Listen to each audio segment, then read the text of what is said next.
Assalamualaikum warahmatullahi wabarakatuh. Perkenalkan, nama saya Khairul Muna. Saya dari kelas 5B Psikologi Islam dengan NIM 430402200050. Di sini saya akan membuat tugas mata kuliah Psikologi Positif dengan mengambil materi mindfulness. Nah, sebelumnya kita akan membahas pengertian dari mindfulness sendiri, yaitu kesadaran penuh dalam praktik mental yang melibatkan kesadaran akan saat ini dengan penerimaan penuh dan tanpa penilaian. Jadi mindfulness itu hadir penuh dalam keadaan saat ini tanpa memikirkan masa lalu atau masa depan. Nah, praktik ini berasal dari Buddhisme dan dikembangkan dalam psikologi modern untuk mengurangi stres. Jadi mindfulness ini dikembangkan dalam psikologi modern untuk mengurangi stres, kecemasan, depresi. Jadi mindfulness itu untuk mengurangi stres, kecemasan, dan juga depresi. Mindfulness sendiri melibatkan fokus pada napas, tubuh, emosi, dan pikiran tanpa penilaian, sehingga meningkatkan kesadaran diri, pengendalian emosi, dan kualitas hidup.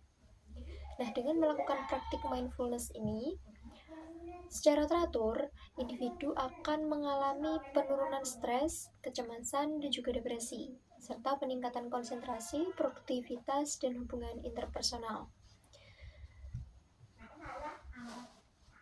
Nah, mindfulness sendiri itu ada melibatkan dua komponen utama. Yang pertama yaitu perhatian atau attention. Perhatian atau attention ini yaitu fokus pada saat ini tanpa terganggu oleh pikiran masa lalu atau masa depan. Nah, komponen yang kedua itu penerimaan atau acceptance, yaitu menerima pengalaman saat ini tanpa penilaian, kritik, atau resistensi. Jadi mindfulness itu melibatkan dua komponen utama. Yang pertama ada perhatian atau attention, dan juga penerimaan atau acceptance. Perhatian tadi yaitu fokus pada keadaan saat ini tanpa terganggu oleh pikiran masa lalu atau masa depan. Nah, komponen yang kedua tadi itu penerimaan atau acceptance, yaitu menerima pengalaman saat ini tanpa penilaian, kritik, atau resistensi. Nah, sekarang kita akan membahas manfaat dari mindfulness sendiri, yaitu mengurangi stres dan kecemasan ya tadi. Kemudian yang kedua ada meningkatkan kesadaran diri dan pengendalian emosi. Yang ketiga ada membantu mengelola depresi dan gangguan mood. Yang keempat ada meningkatkan kualitas tidur. Yang kelima ada meningkatkan hubungan interpersonal. Yang keenam yaitu manfaatnya meningkatkan konsentrasi dan produktivitas. Nah, teknik mindfulness sendiri itu ada beberapa. Yang pertama ada meditasi. Yang tadi yang di saat pengertian tadi ada fokus pada napas, tubuh, atau objek lain.